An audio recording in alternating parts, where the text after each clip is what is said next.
partir de 1783 et jusqu'au XXe siècle, les montgolfières puis les dirigeables vont passionner le monde entier.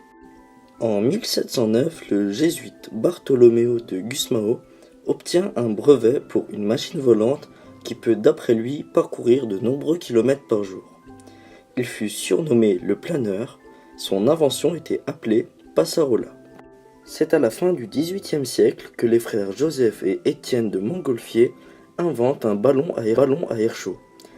La première expérience en public a lieu dans la cour de couvent des Cordiers à Annonay. Le 4 juin 1783, ils font voler au-dessus de la ville un ballon à air chaud de 10 mètres de diamètre et qui pèse environ 200 kg. C'est le premier vol à air chaud. Ce ballon monte à une altitude de 1000 mètres environ et parcourt une distance de 2,5 km pendant 10 minutes. C'est une ascension publique sans nacelle et sans passagers. Ce ballon est appelé par les frères de Montgolfier une machine duostatique et aérostatique. Les frères de Montgolfier montèrent ensuite à Versailles pour présenter leur invention au roi le 19 septembre 1783. L'ascension du ballon s'effectue avec comme passagers un mouton, un canard et un coq. Ils atterrissent à 3,5 km de leur point de départ après 8 minutes de vol. Le 19 octobre 1783, première ascension d'un homme en ballon captif retenu au sol par des cordes. Ce ballon a un diamètre de 13 mètres et une hauteur de 21 mètres.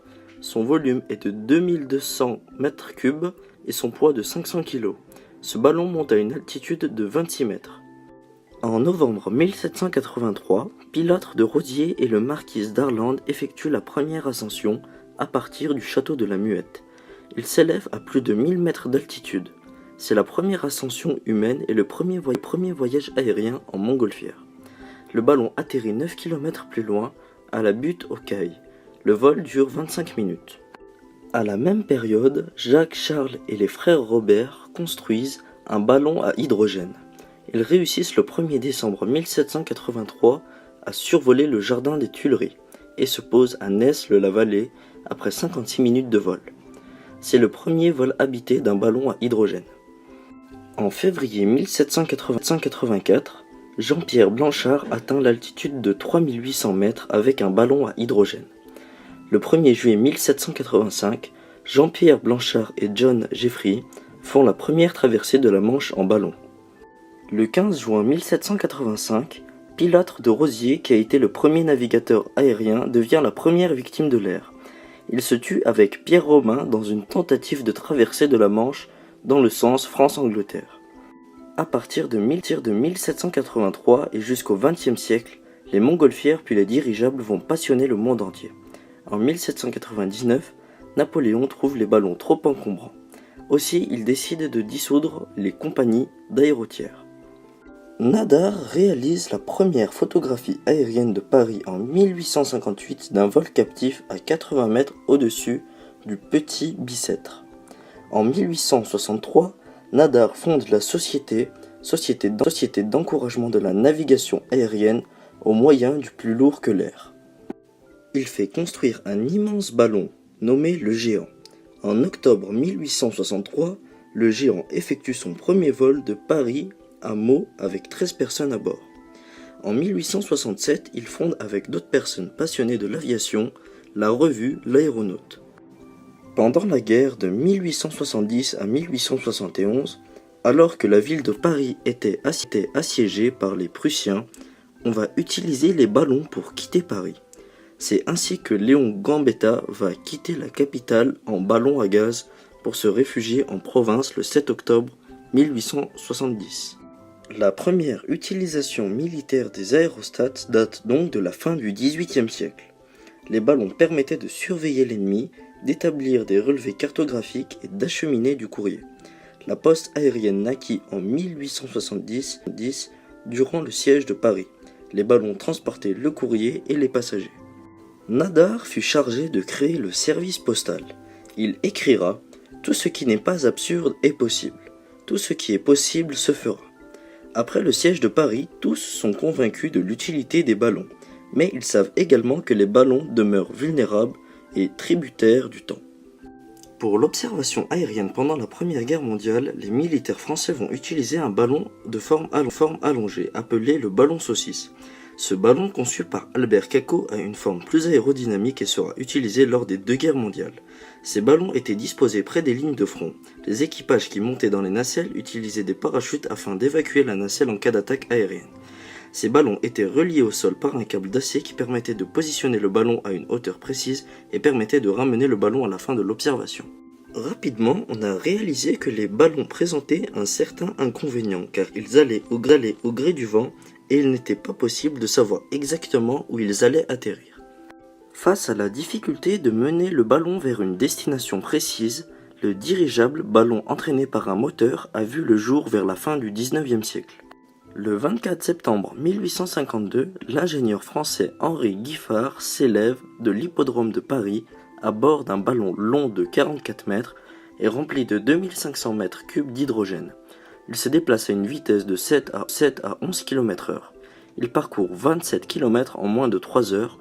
Sous l'enveloppe, il y a une nacelle équipée d'un moteur à vapeur de 3 chevaux, qui entraîne une hélice à l'arrière de la nacelle. Le 2 février 1872, vol du dirigeable de l'ingénieur Dupuy-de-Lôme propulsé par la force musculaire. Dupuy-de-Lôme était un ingénieur de la marine. Il avait construit le premier navire à vapeur du monde, le Napoléon, ainsi que le premier cuirassé, la Gloire. Ce dirigeable décolle de Vincennes sous l'enveloppe de 3450 mètres cubes. Se trouvent 8 hommes à bord d'une barque suspendue. La vitesse atteinte est de 10 km/h. Le premier circuit fermé date du 9 août 1884. Charles Renard et Arthur Krebs font revenir leur dirigeable La France à leur point de départ. Un petit voyage de 8 km. Il est propulsé par un moteur électrique de 8 chevaux qui avait été construit par un Tourangeau Gustave Trouvé. Renard et Krebs furent Zeppelin.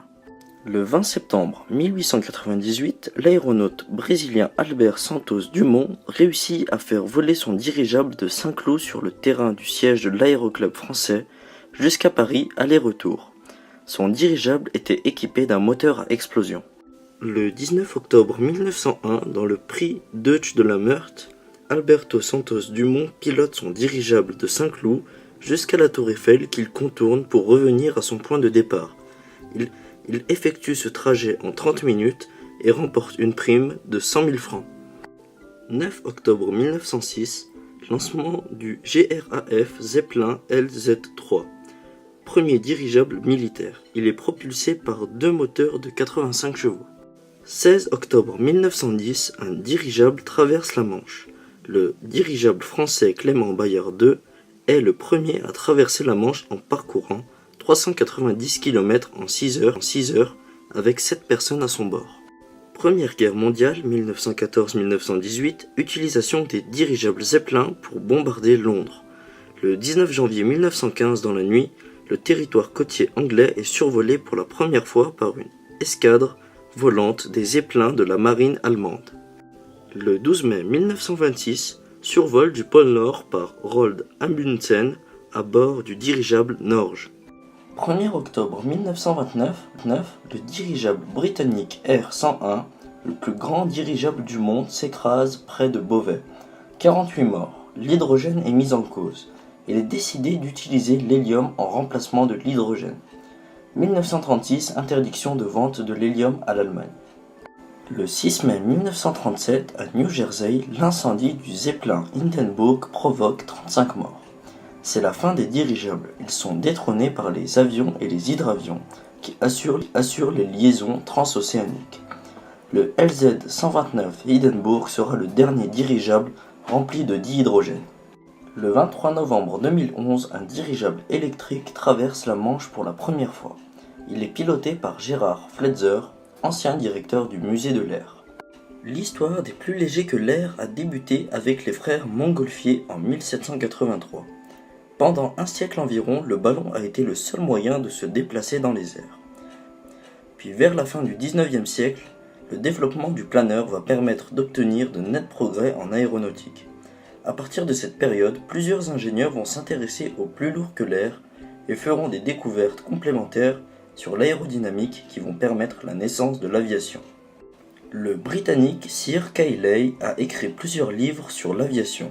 C'est le véritable précurseur de l'aviation.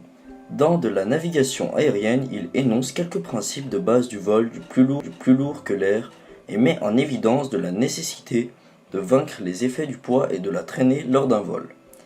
Dès 1799, il met en évidence les 4 forces aérodynamiques qui interviennent lors d'un vol motorisé. Dans Premier essai d'un aéroplane, écrit en 1796, il décrit la machine idéale. Cette machine doit avoir des ailes en dièdre pour assurer l'équilibre latéral, un gouvernail de direction pour permettre les déplacements et des organes motopropulseurs. Il construit plusieurs planeurs qui arriveront à se déplacer après un départ du haut d'une colline. En 1849, il va construire un planeur qui sera piloté par un jeune garçon de 10 ans, sera surnommé le père de l'aérodynamique. Otto Lilienthal estime que le vol en planeur constitue l'étape préparatoire obligatoire afin d'arriver vers le vol propulsé. Entre 1891 et 1896, il va effectuer plus de 2000 tentatives de vol à bord d'appareils de sa conception. En s'élançant face au vent, Lilienthal parvient à effectuer d'impressionnants vols planés, dont certains atteignent près de 400 mètres. Il se tua le 9 août 1896 lors d'un essai. La compétition entre le plus léger et le plus lourd que l'air existait, et pour les ingénieurs partisans du plus lourd que l'air, il manquait un élément important, le moteur. Avec l'arrivée des moteurs plus puissants, au début du XXe siècle,